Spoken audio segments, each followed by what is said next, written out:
अनंत कोटी ब्रह्मांड नायक महाराजाधिराज योगी राज परब्रह्म सच्चिदानंद भक्त प्रतिपालक शेगाव निवासी समर्थ सद्गुरु श्री गजानन महाराज की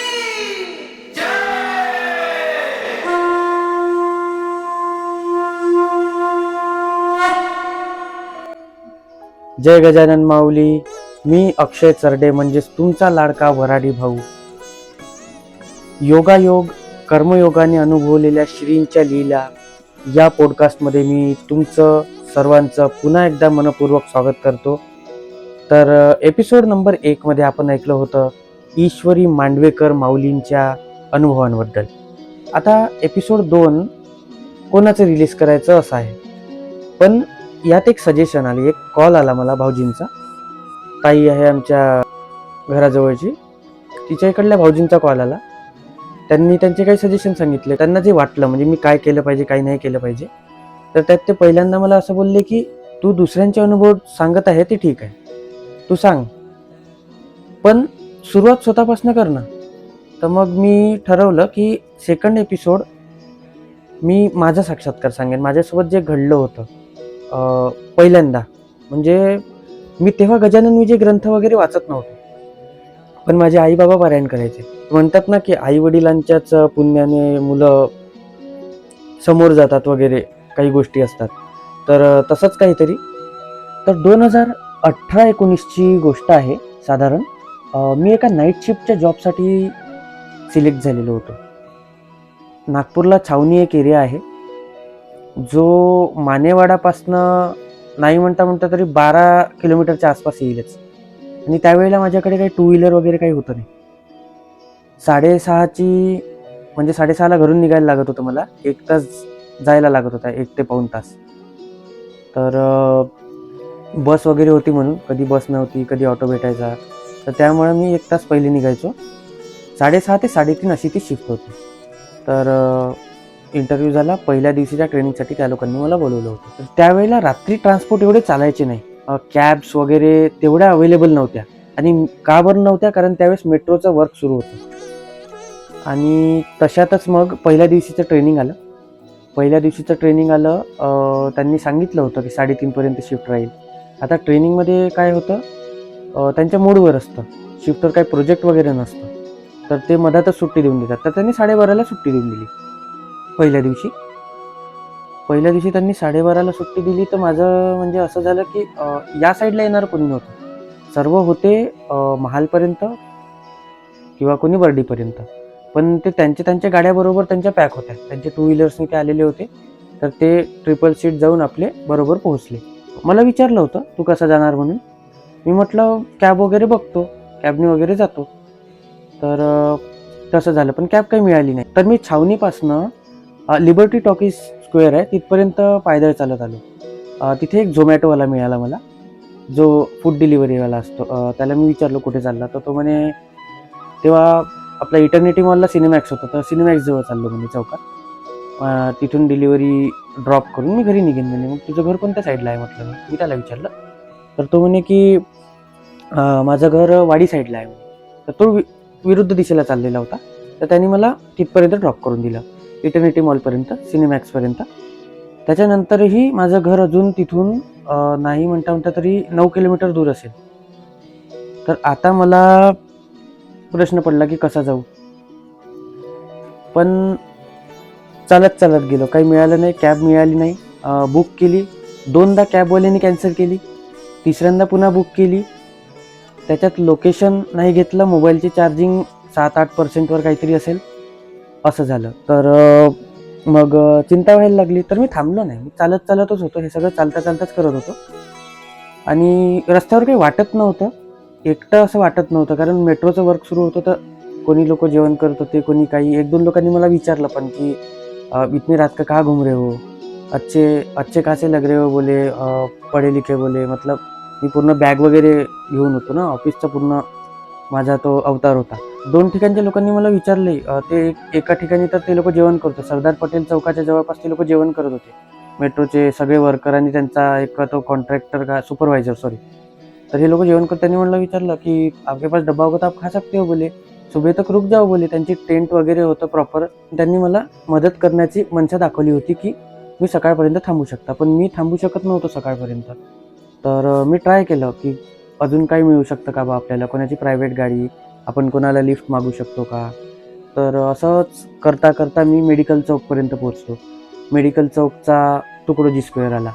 आता माझ्या पूर्ण होप संपल्या, कारण मेट्रोचं काम फक्त त्या फेसपर्यंत होतं, धंतोलीपर्यंत, सरदार पटेल चौकच्या इकडच्या एंडपर्यंत.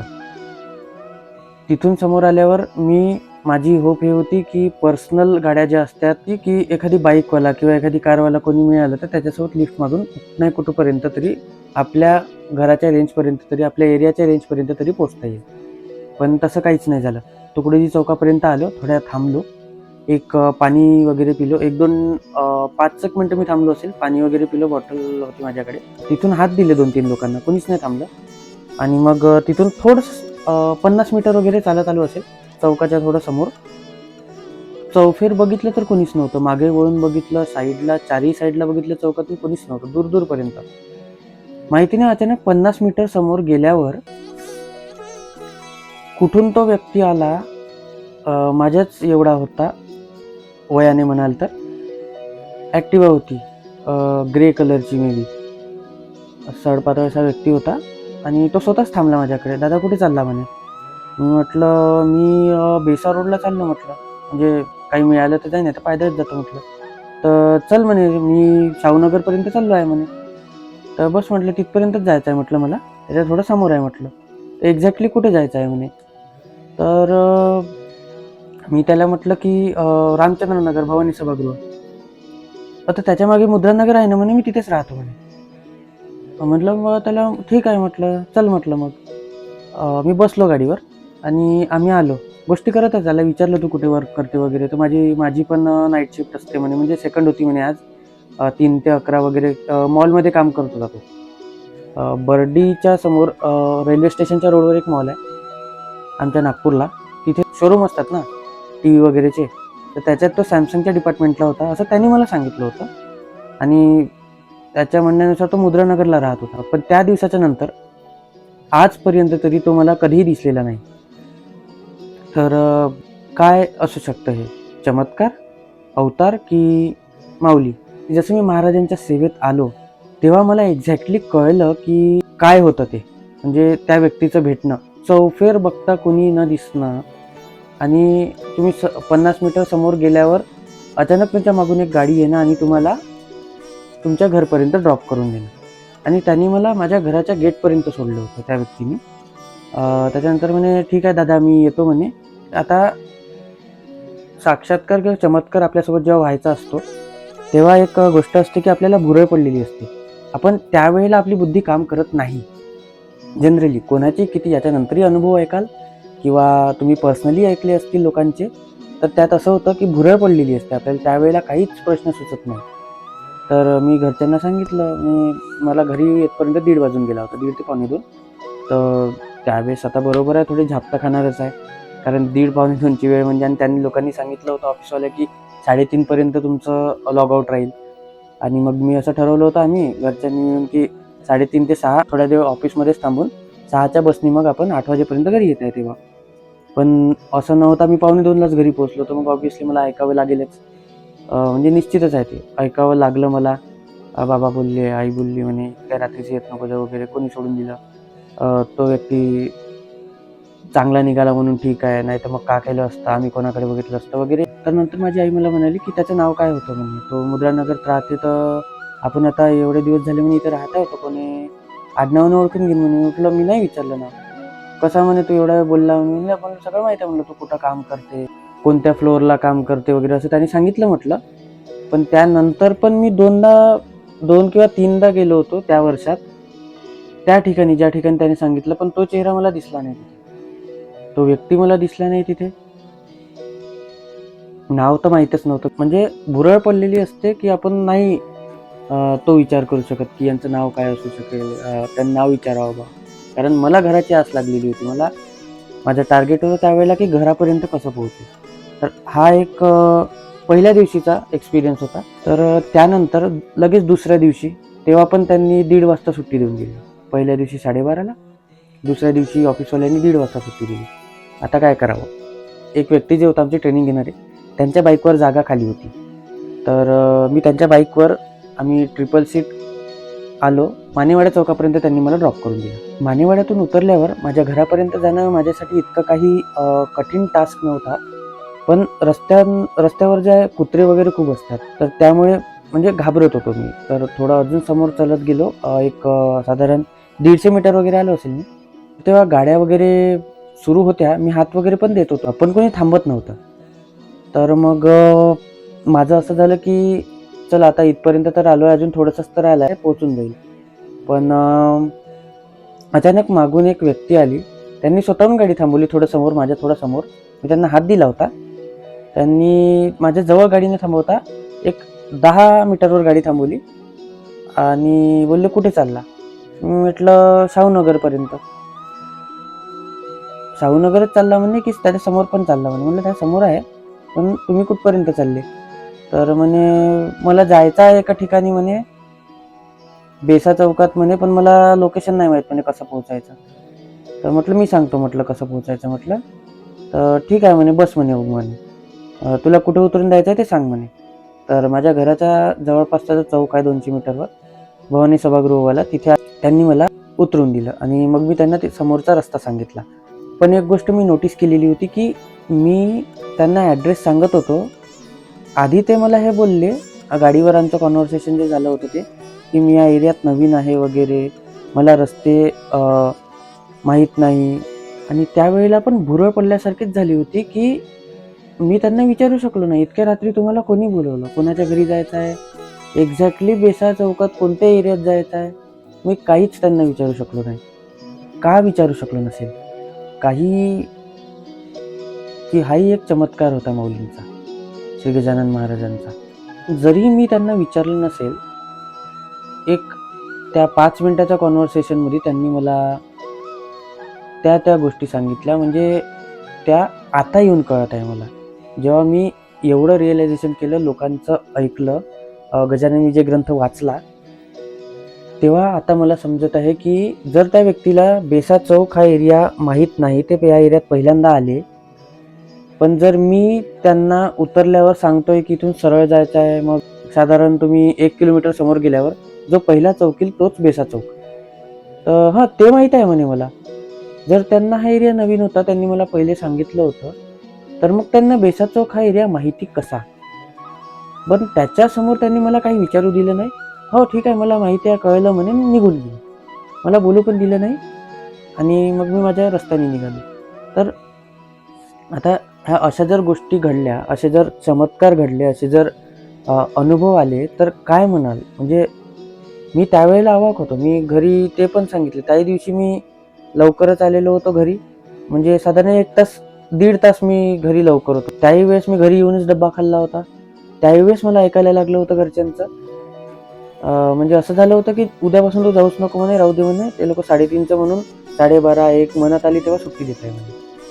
पण हे दोन्हीही जे अनुभव आहेत, हे मी त्या आत्मीयतेने म्हणजे मला त्यावेळेला मी हे काही करत नव्हतो, गजानन विजयचं पारायण वगैरे. पण जर केलं असतं तर त्यावेळेला लक्षात आलं असतं. पण त्या दिवशी आपल्या कधीच लक्षात येत नाही, ज्या दिवशी आपल्यासोबत हे सगळं घडत असतं किंवा त्या दिवशी लक्षात जरी आलं, पण त्या वेळेला नाही. 2 ते 3 किंवा 4 ते 5 तासानंतर आपल्याला लक्षात येतं, की आपल्यासोबत कोणीतरी होतं किंवा असं या व्यक्तीसोबत आपलं बोलणं झालं, ती व्यक्ती अजून झलकली नाही आपल्याला. किंवा मग जसा पहिला एक अनुभव मी सांगितला. आजपर्यंत तो ग्रे ॲक्टिवावाला व्यक्ती मला माझ्या एरियात नाही दिसला. तर हे होते 2018-19च्या काळातले माझे 2 अनुभव. आता हे साक्षात्कार होते, हे चमत्कार होते. मला महाराजांनी किंवा त्या परिस्थितीने भुरळ पाडून कोणतेही प्रश्न त्यांना न विचारू देता, समोरच्या व्यक्तीला न विचारू देता, माझ्या टार्गेटपर्यंत, माझ्या एरियापर्यंत, माझ्या घरापर्यंत त्यांनी मला पोहोचवलं. तर हे कोण होतं? एक दैवी शक्ती होती की फक्त योगायोग होता? योगायोग एक वेळा ठीक आहे ना, लगातार 2 दिवस योगायोग कसा होणार?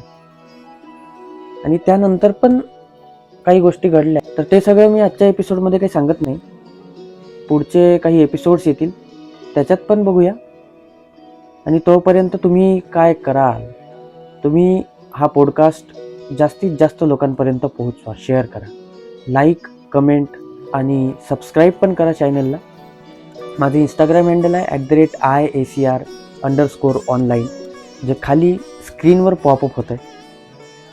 इंस्टाग्रामला फॉलो करा. आपल्या परिचयात जर कोणाला श्री संत गजानन महाराजांचे साक्षात्कार, अनुभव किंवा चमत्कार घडले असतील आणि त्यांना या पॉडकास्टमध्ये स्वतःचे अनुभव सांगायचे असतील, तर तुम्ही मला कॉन्टॅक्ट करू शकता. तुम्ही माझ्याशी संपर्क करू शकता. माझे कॉन्टॅक्ट डिटेल्स व्हिडिओच्या डिस्क्रिप्शनमध्ये दिलेले आहेत. तर चला मंडळी, मी अक्षय चरडे, म्हणजेच तुमचा लाडका वराडी भाऊ, रजा घेतो योगायोग, कर्मयोगाने अनुभवलेल्या श्रींच्या लीला या पॉडकास्टच्या दुसऱ्या भागातून. गणगणगणात बोलते, गणगणगणात बोलते. जय गजानन माऊली.